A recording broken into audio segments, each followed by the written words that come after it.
Hello students, welcome to Chemology. আজকে আমরা gas and liquid চ্যাপ্টারের নতুন টপিক শিখব, সেটা হলো আংশিক চাপ বা পার্শিয়াল প্রেশার। সেকেন্ড শিখব আমরা ডাল্টনের আংশিক চাপ সূত্র বা ডাল্টনস ল অফ পার্শিয়াল প্রেশার।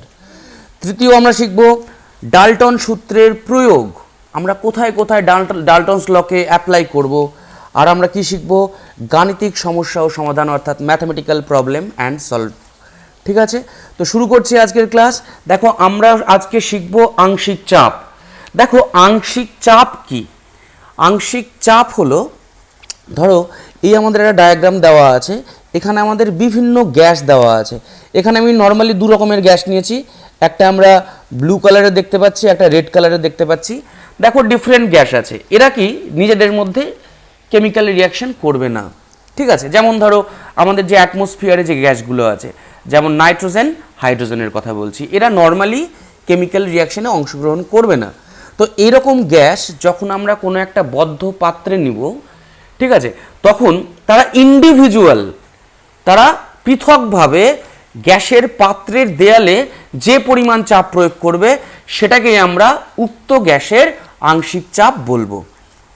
ঠিক আছে, কীরকম বললাম? দেখো, এই পাত্রে আমাদের কি আছে, দুটো গ্যাসের মিশ্রণ আছে। যদি আমরা দুটো গ্যাস থেকে যদি আমরা আলাদা করে দিই, ধরো আমরা এই গ্যাস থেকে আমরা এই ব্লু কালারেরটাকে আলাদা করে এখানে শুধু রেড কালারের কি করেছি, গ্যাসগুলো নিয়েছি, তাহলে এই রেড কালারের গ্যাসগুলো ইন্ডিভিজুয়াল বা পৃথকভাবে যে পরিমাণ পাত্রের দেয়ালে চাপ প্রয়োগ করছে, সেটাকেই আমরা বলবো এই রেড কালার গ্যাসের আংশিক চাপ।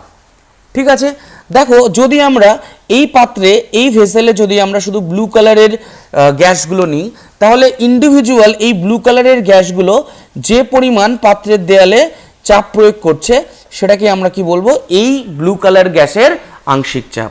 অর্থাৎ কি বলেছে এখানে, দেখো সংজ্ঞায় কি বলা হয়েছে, স্থির উষ্ণতা, যখন উষ্ণতা স্থির থাকবে এবং নির্দিষ্ট আয়তনের কোনো আবদ্ধ পাত্রে রক্ষিত পরস্পর বিক্রিয়া করে না, এরূপ গ্যাস মিশ্রণের কোনো একটি উপাদান গ্যাসকে যদি এককভাবে ওই উষ্ণতায় একই চাপে রাখা হয়, একই পাত্রে রাখা হয়, তাহলে ওই উপাদান গ্যাসটি এককভাবে পাত্রের উপর যে চাপ প্রয়োগ করে, তাকে আমরা ওই উপাদানটির আংশিক চাপ বা অংশপ্রেশ চাপ বা পার্শিয়াল প্রেশার বলা হয়। অর্থাৎ আমি কি বলছি, আমি বলছি যে ইন্ডিভিজুয়াল যে চাপ প্রয়োগ করবে, ইন্ডিভিজুয়াল যে প্রেশার প্রয়োগ করবে, ঠিক আছে, সেটাকে আমরা কি বলবো, ওই গ্যাসের আংশিক চাপ। ধরো তোমরা 4-5 জন বন্ধু মিলে একটা ঘরে আছো এবং তোমাদের আমি গ্যাসের আকারে ভাবছি। এবার তোমরা কি করছো, ছোটাছুটি করছো। আমরা জানি গ্যাস মলিকিউলসগুলোর মধ্যে অ্যাট্রাকশন কম হয়, ওরা কি করছে, ছোটাছুটি করছে। তাহলে ধরো তোমরা ছোটাছুটি করছো, তো তুমি ইন্ডিভিজুয়াল, তুমি এককভাবে পাত্রের দেয়ালে যে মোট চাপ প্রয়োগ করছো, তুমি একার কথা বলছি, একটা গ্যাসের কথা বলছি, ও নিজে যে টোটাল চাপ প্রয়োগ করছে গ্যাসের পাত্রে, সেটাই হবে ওই গ্যাসের আংশিক চাপ। এরকম ভাবে ধরো 4-5টা গ্যাস আছে যারা পরস্পরের সঙ্গে কেমিক্যাল রিয়াকশন করে না, তাদের আমরা কি করছি, যদি আমরা কোনো একটা পাত্রে রাখি, তাহলে সবাই আলাদা আলাদাভাবে পাত্রের দেয়ালে যে চাপ প্রয়োগ করছে, সেটাই হবে উক্ত গ্যাসের পার্শিয়াল প্রেশার বা আংশিক চাপ। ক্লিয়ার একদম? দেখো, নেক্সট আমরা কি করব, ডাল্টনের আংশিক চাপ সূত্র। ডাল্টনের আংশিক চাপ সূত্র, আমাদের সায়েন্টিস্ট ছিলেন জন ডাল্টন। ঠিক আছে, 1801 খ্রিস্টাব্দে ডাল্টন এই সূত্রটা আবিষ্কার করেন বা তৈরি করেন। তিনি কি বলছেন, তিনি বলেছেন যে নিজেদের মধ্যে বিক্রিয়া করে না এমন গ্যাস মিশ্রণের মোট চাপ কি হবে, মোট চাপ উপাদানগুলির প্রতিটির আংশিক চাপের বা অংশ চাপের যোগফলের সমান হয়। ঠিক আছে, কখন, যখন আয়তন ফিক্স থাকবে এবং উষ্ণতা স্থির থাকবে। যদি উষ্ণতা এবং আয়তন স্থির থাকে, তাহলে কোনো একটা গ্যাস মিশ্রণের ক্ষেত্রে গ্যাস মিশ্রণের মোট চাপ, টোটাল প্রেশারটা কি হচ্ছে, টোটাল প্রেশার হবে কি, দেখো টোটাল প্রেশার কি হচ্ছে, টোটাল প্রেশার হবে সামেশন অফ পার্শিয়াল প্রেশার। ঠিক আছে, পার্শিয়াল প্রেশার মানে আমরা জানি যে ডিফারেন্ট গ্যাস ইন্ডিভিজুয়াল যে চাপ প্রয়োগ করছে, অর্থাৎ আমি যদি মোট চাপকে ক্যাপিটাল পি দিয়ে ধরি আর আংশিক চাপকে যদি আমি স্মল পি দিয়ে লিখি, তাহলে স্মল পি 1 করছি, এটা 1 নম্বর gas, plus small P 2 plus small P 3 plus dot dot dot dot dot dot. অর্থাৎ মোট চাপ কি হবে? আংশিক চাপের যোগফলের সমান। আমি ধরে নিই, ধরো একটা গ্যাস মিশ্রণে অক্সিজেন, হাইড্রোজেন আর নিয়ন রাখা আছে, তাহলে মোট চাপ কি হবে? তাহলে মোট চাপ হবে P equal to P total equal to কি হবে? Partial pressure of oxygen, partial pressure of hydrogen আর পার্শিয়াল প্রেশার অফ নিয়ন। তাহলে এই তিনটে গ্যাসের মোট যে আংশিক চাপের যোগফল সেটাই হবে উক্ত গ্যাস মিশ্রণের মোট চাপ। কখন? যখন আমাদের ভলিউম কনস্ট্যান্ট হবে আর যখন আমাদের টেম্পারেচার কনস্ট্যান্ট হবে। টেম্পারেচার আর ভলিউম যদি কনস্ট্যান্ট থাকে তাহলে মোট চাপ উক্ত গ্যাসগুলির আংশিক চাপের যোগফলের সমান হবে। ক্লিয়ার? এটাই ডাল্টনস বলেছেন। নেক্সট কি করব আমরা? ডাল্টন সূত্রের প্রয়োগ। দেখো এটা ভীষণ ইম্পর্টেন্ট, ডাল্টন সূত্রের প্রয়োগ। দেখো আমরা ফার্স্ট অ্যাপ্লিকেশন করব আংশিক চাপের সঙ্গে মোল ভগ্নাংশের রিলেশন বের করব। আংশিক চাপ তোমরা জেনে গেছো, আংশিক চাপকে আমরা নর্মালি স্মল পি দিয়ে লিখব। স্মল পি মানে পার্শিয়াল প্রেশার, পার্শিয়াল প্রেশার, ওকে। আর মোল ভগ্নাংশ এটা আমাদের নতুন টার্ম, মোল ভগ্নাংশকে আমরা এক্স দিয়ে লিখব। X equal to mole fraction বা মোল ভগ্নাংশ। ঠিক আছে, মোল ভগ্নাংশ কি সেটা আগে আমরা দেখে নিই। ধরো কোনো একটা গ্যাস মিশ্রণে এ গ্যাস আছে, তার মোল সংখ্যা N1, ঠিক আছে। বি গ্যাস আছে, তার মোল সংখ্যা N2, সি গ্যাস আছে, তার মোল সংখ্যা N3 আর ডি গ্যাস আছে, তার মোল সংখ্যা N4। তাহলে টোটাল নাম্বার অফ মোলস কি হবে? টোটাল নাম্বার অফ মোলস কি হচ্ছে? সবগুলোর যোগফল হবে, এ গ্যাস যতগুলো আছে। তাহলে কি হবে? N1 plus N2 plus N3 plus N4। আমি কোনো একটা গ্যাস মিশ্রণের কথা বলছি যেখানে 4 রকমের গ্যাস আছে যারা পরস্পরের সঙ্গে কেমিক্যাল রিয়াকশন করে না। এরকম গ্যাস মিশ্রণের ধরো মোল সংখ্যা, একজনের এ এর মোল সংখ্যা N1 N2 N3 N4, তাহলে মোট মোল সংখ্যা হবে কি? এদের যোগফল সমান কি হবে? N সমান হবে কি? N মানে আমি ধরে নিচ্ছি Nটা কি? Total number of moles. Total number of moles হচ্ছে N দিয়ে প্রকাশ করব। ঠিক আছে, এবার মোল ভগ্নাংশকে আমি কিভাবে লিখব? ধরো আমি যদি এ গ্যাসের মোল ভগ্নাংশ করতে চাই তাহলে আমি লিখব মোল ফ্র্যাকশন অফ এ, মানে এ গ্যাসের মোল ফ্র্যাকশন যদি লিখতে চাই তাহলে আমি কিভাবে লিখব? দেখো আমি মোল ফ্র্যাকশনকে এক্স দিয়ে লিখি, তাহলে এক্স অফ এ হবে সাফিক্সে, ইকুয়াল টু কি? ইকুয়াল টু যে এ গ্যাসগুলো, কতগুলো এ গ্যাসের মলিকিউলস আছে সেখানে এন এর সংখ্যক, তাহলে কি করব আমরা? N1 by N। অর্থাৎ কোনো একটি গ্যাসের যে টোটাল মোল সংখ্যা, কোনো একটি গ্যাসের মোট মোল সংখ্যাকে আমরা ওই গ্যাস মিশ্রণের মোল সংখ্যা দিয়ে ভাগ করলে বেরোবে কি? মোল ভগ্নাংশ বা মোল ফ্র্যাকশন। ওই গ্যাসের মোল ভগ্নাংশ বা মোল ফ্র্যাকশন। তাহলে একইভাবে যদি আমি বি গ্যাসের মোল ভগ্নাংশ বের করতে চাই তাহলে কি হবে? Mole fraction of B. তাহলে বি গ্যাসের মোল ভগ্নাংশ কি হবে বলো? বি গ্যাসের মোল ভগ্নাংশকে আমরা লিখব এক্স বি। তাহলে এক্স বি ইকুয়াল টু কি হবে? বি গ্যাসের মোট মোল সংখ্যা কত আছে? N2, তাহলে N2 বাই মোট মোল সংখ্যা কত? N, ওই গ্যাস মিশ্রণের মোট মোল সংখ্যা N। একইভাবে যদি আমি সি গ্যাসের কথা ভাবি তাহলে mole fraction of C gas, সেক্ষেত্রে কীভাবে লিখব? এক্সি। এক্সি ইকুয়াল টু কী হবে? সি গ্যাসের মলিকিউলস কতগুলো আছে? N3 সংখ্যক, তাহলে N3 by N। Total number of moles দিয়ে আমরা ভাগ করব, ওই গ্যাস মিশ্রণের যে মোট মোল সংখ্যা আছে সেটা দিয়ে আমরা ভাগ করব। ক্লিয়ার? ধরো তোমরা একটা রুমের মধ্যে 4 জন আছো, তাহলে মলিকিউলস হচ্ছে 4টা, তাহলে তোমার যদি মোল ভগ্নাংশ বের করতে হয় তাহলে কত হবে? 1/4। 1/4। ক্লিয়ার? মোল ভগ্নাংশ ইকুয়াল টু কোনো গ্যাসের মোল সংখ্যা বাই মোট ওই গ্যাস মিশ্রণের মোট মোল সংখ্যা, এটা আমাদের মাথায় রাখতে হবে। ক্লিয়ার?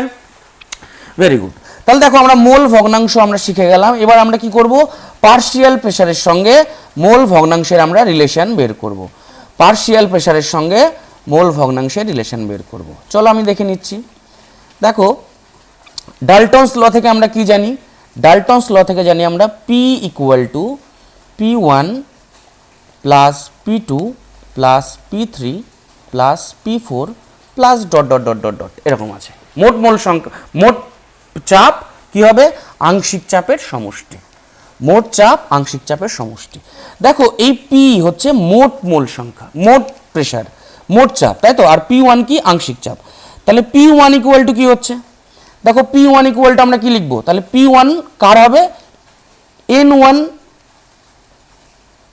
RT বাই ভি, তাই তো। কারণ আমরা কি জানি, আমরা আইডিয়াল গ্যাস ইকুয়েশন থেকে জানি PV ইকুয়াল টু nRT।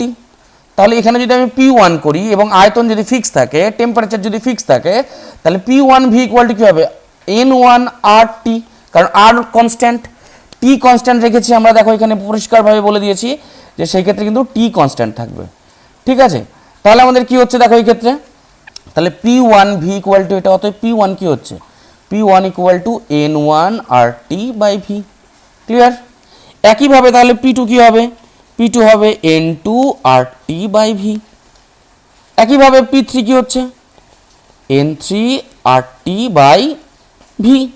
একইভাবে P4 কি হবে, N4 RT বাই ভি, তাই তো।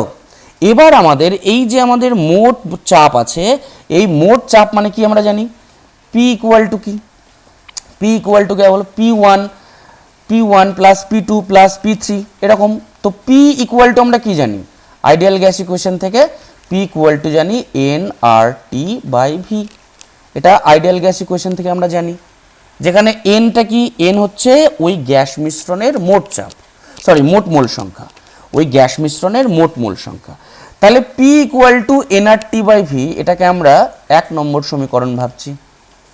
আর P1 এটাকে আমরা 2 নম্বর, এটাকে আমরা 3 নম্বর, এটাকে আমরা 4 নম্বর, এটাকে আমরা 5 নম্বর সমীকরণ ভাবছি, ঠিক আছে। তাহলে এবার আমরা কি করব, এবার আমরা করব 2 নম্বর সমীকরণকে 1 নম্বর সমীকরণ দিয়ে ভাগ করে দেব। তাহলে কি করব আমরা, দেখো আমরা করছি 2 ভাগ 1। তাহলে 2 ভাগ যদি 1 করি তাহলে কি হচ্ছে, P1 by P equal to কি হয়ে যাচ্ছে, দেখো N1 RT বাই ভি। আর এই P ইকুয়াল টু সেটা উল্টে যাবে, তাহলে কি হয়ে যাবে, উপরে চলে গেল V আর নিচে চলে আসলো nRT, তাই তো। তাহলে দেখো এই ক্ষেত্রে কি হচ্ছে, এই ক্ষেত্রে আমাদের V কেটে যাচ্ছে, RT কেটে যাচ্ছে, তাহলে থাকছে কি, তাহলে থাকছে N1 বাই N। তো N1 বাই N মানে কি, N1 বাই N মানে মোল ভগ্নাংশ, সেটা আমরা কি লিখবো, x1, সেটা আমরা কি লিখবো, x1, যদি আমি 1 নম্বর গ্যাসের কথা বলি। একইভাবে যদি আমরা 3 ভাগ 1 করে দিই তাহলে কি হবে, দেখো তাহলে দেখো নেক্সট আমরা যদি 3 ভাগ 1 করি, 3 ভাগ 1, তাহলে সেই ক্ষেত্রে কি আছে, P2 by P equal to কি হচ্ছে, N2 RT by V into কি হচ্ছে, উপরে V আর এখানে nRT। তাহলে একইভাবে কি কাটা যাচ্ছে, RT কাটা যাচ্ছে, VV কাটা যাচ্ছে, তাহলে কি হচ্ছে N2 by N equal to এটাকে আমরা কি বলতে পারি, x2। তাহলে একইভাবে আমরা যদি পরেরগুলো যদি করি 4 ভাগ 1, 5 ভাগ 1, তো প্রত্যেকটার ক্ষেত্রে আমাদের কি আসবে, এরকম কাহিনী আসবে, অর্থাৎ P3 by P equal two x3, আবার P4 by P equal two x4। তাহলে এইভাবে যখন আমরা করব তাহলে আলটিমেট আমাদের কি হচ্ছে, আমরা যে কোনো একটাকে নিচ্ছি এখান থেকে, দেখো আমি ধরো এটা নিচ্ছি, তাহলে কি হচ্ছে P3 by P equal two x3। অতএব আমরা কি বলতে পারি, দেখো P3 equal to x3 into capital P। তাহলে এটাই হচ্ছে আমাদের রিলেশন কার কার মধ্যে, দেখো এটা কার, এটা হচ্ছে আংশিক চাপ। তাহলে আংশিক চাপ সমান কি হচ্ছে, উক্ত গ্যাসের মোল ভগ্নাংশ প্লাস কি হচ্ছে, সরি প্লাস নয়, ইন্টু কি হচ্ছে, ইন্টু মোট চাপ, মোট চাপ। তাহলে এই রিলেশনটাকে আমাদের মাথায় রাখতে হবে। অর্থাৎ পার্শিয়াল প্রেশার, যেটা তোমরা মাথায় রাখবে, পার্শিয়াল প্রেশার সমান মোল ফ্র্যাকশন ইন্টু টোটাল প্রেশার। এটাই আমাদের কিন্তু রিলেশন দাঁড়ালো। তাহলে এই রিলেশনটা তোমাদের কিন্তু মাথায় রাখতে হবে। এখান থেকে কিন্তু আমাদের অঙ্ক সলভ করতে হবে এখান থেকে। তাহলে পার্শিয়াল প্রেশার ইকুয়াল টু কি, মোল ভগ্নাংশ ইন্টু টোটাল প্রেশার। ক্লিয়ার? চলো নেক্সট দেখো। এরপর আমরা 2 নম্বর অ্যাপ্লিকেশন করব, সেটা হচ্ছে শুষ্ক গ্যাসের চাপ নির্ণয়। শুষ্ক গ্যাস অর্থাৎ ড্রাই গ্যাস। দেখো আমরা জানি যে গ্যাসগুলো সাধারণত কি বায়ুমণ্ডলে থাকে। তো বায়ুমণ্ডলে যখন থাকছে তখন তার সঙ্গে কি জলীয় বাষ্প মিক্স হয়ে থাকছে, জলীয় বাষ্প মিশে থাকছে। তার মানে সেই গ্যাসগুলোকে আমরা আর্দ্র গ্যাস বলতে পারি, মানে তারা হাইড্রেটেড অবস্থায় থাকে। কারণ কি, দেখো আমাদের কি আছে, ভূপৃষ্ঠে বা ভূগর্ভে আমাদের কি আছে, জল আছে। তাহলে জলগুলো কি হচ্ছে, জলগুলো বাষ্প আকারে তারা অ্যাটমসফিয়ারে মিশে যাচ্ছে। তাহলে সেই মুহূর্তে তারা কি করবে, সেই জলগুলো কিন্তু অন্যান্য গ্যাসের সঙ্গেও যুক্ত থাকতে পারে। তাহলে এই জন্য কি বলা হয়েছে, গ্যাসগুলোকে সাধারণত জলের উপরে সংগ্রহ করা হয়, আমরা জানি। সেজন্য এরা কি থাকে, আর্দ্র থাকে। জলীয় বাষ্প মিশ্রিত আর্দ্র গ্যাসের মোট চাপ থেকে জলের বাষ্প চাপকে বিয়োগ করে শুষ্ক গ্যাসের চাপ গণনা করা যায়। এবার একটা জিনিস তোমাদের মাথায় রাখতে হবে। দেখো এই যে ধরো আমাদের জল আছে, এখানে ধরো জল আছে, ঠিক আছে, এখানে জল আছে। তো জলের এই যে সারফেস, এই যে জলের সারফেস, এই সারফেস থেকে কি হয়, বিভিন্ন গ্যাসের মানে জলের যে ভেপার, সেই ভেপারগুলো সারফেসের উপরে সঞ্চিত হয়। এবার এই সারফেসে উপরে যে জলীয় বাষ্প সঞ্চিত হয়েছে, এখান থেকে এই জলীয় বাষ্পগুলো কি করতে পারে, এই সারফেসের উপর চাপ প্রয়োগ করতে পারে। এটাকে কি বলা হয়, এটাকে বলা হয় ভেপার প্রেশার অফ ওয়াটার।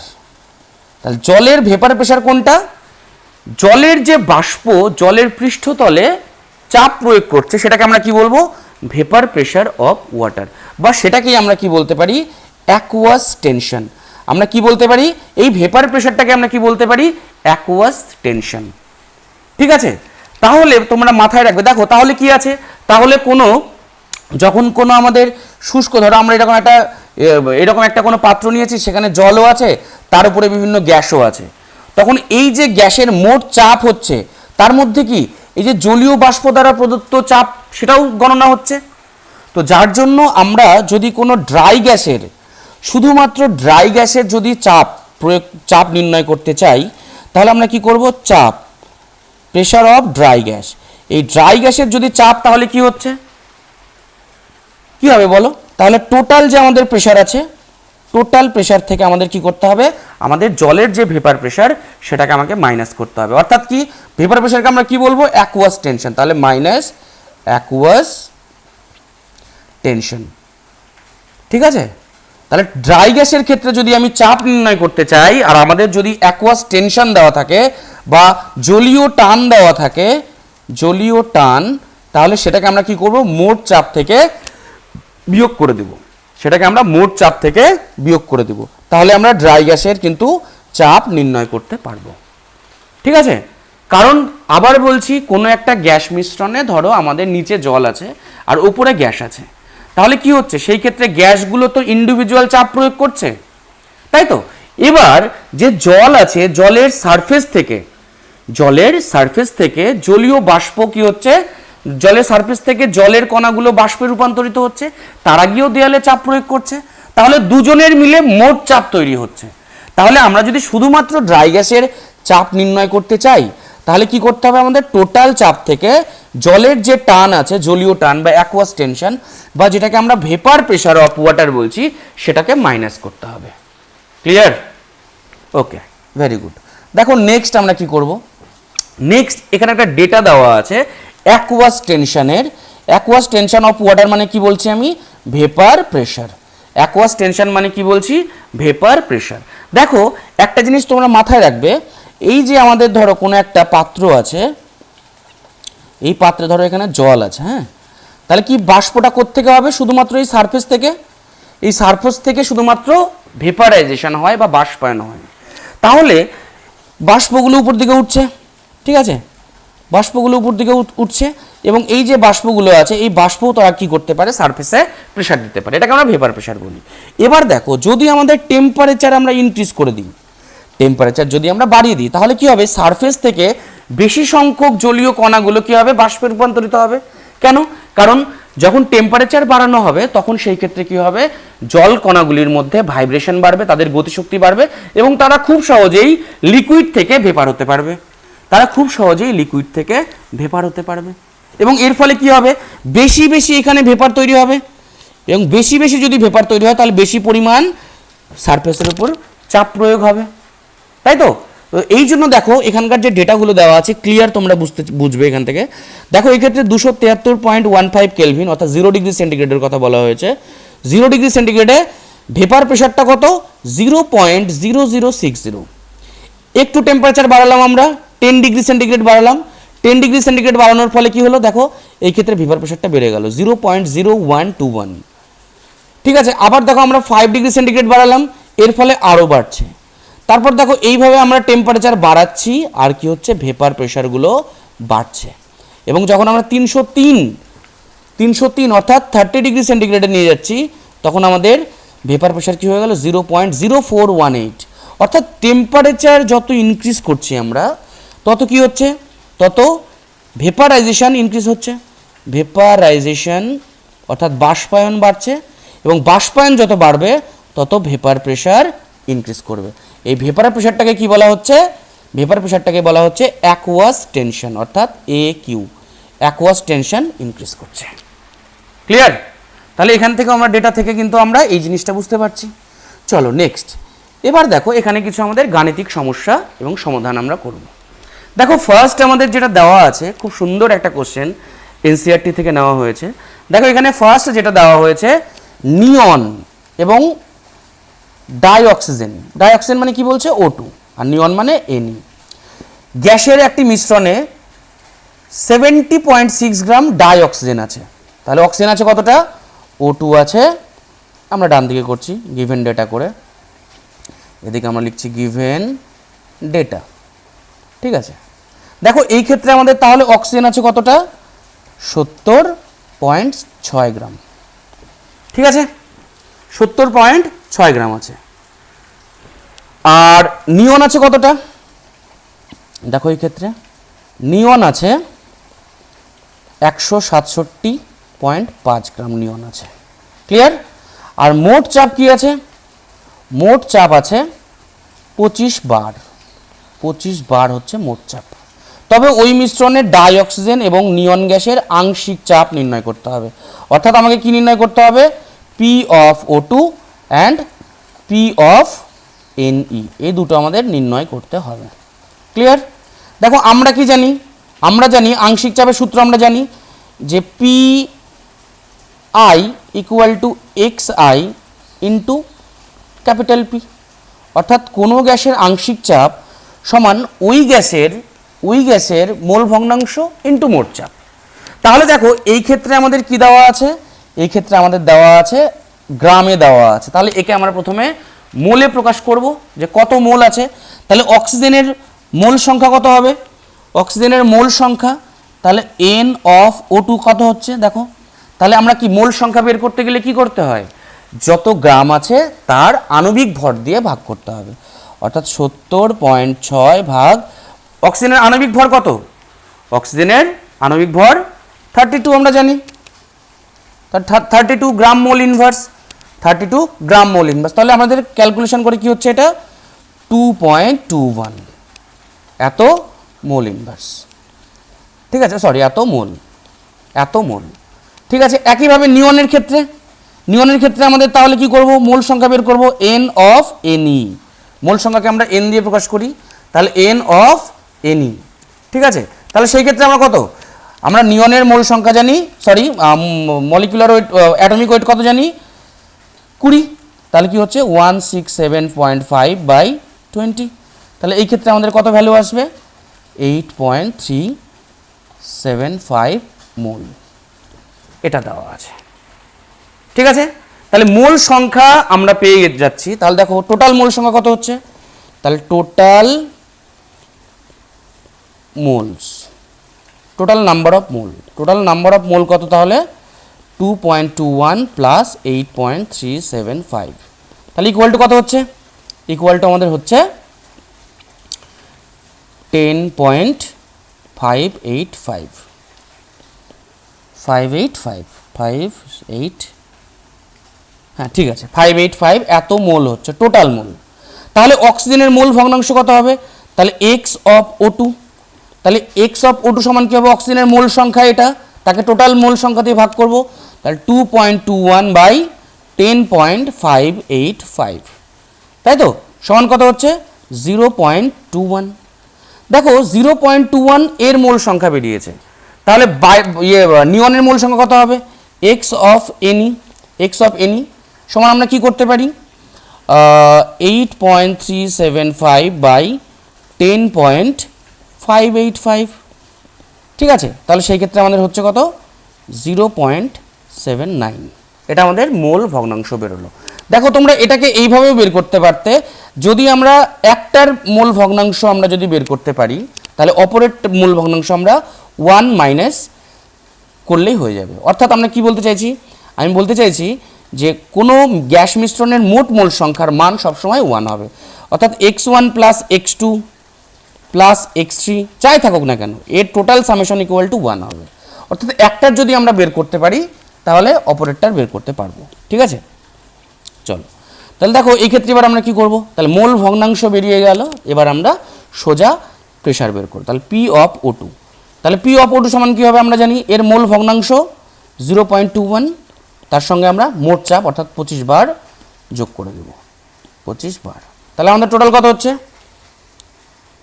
অক্সিজেনের ক্ষেত্রে তাহলে কত হবে 5.25 বার, আর এর কত হচ্ছে নিয়নের, তাহলে পি অফ এনি সমান কত হচ্ছে, এর মোল ভগ্নাংশ কত 0.79 সরি ইন্টু 25 ইকুয়াল টু কত হচ্ছে, ইকুয়াল টু আমাদের হচ্ছে 19.75 বার।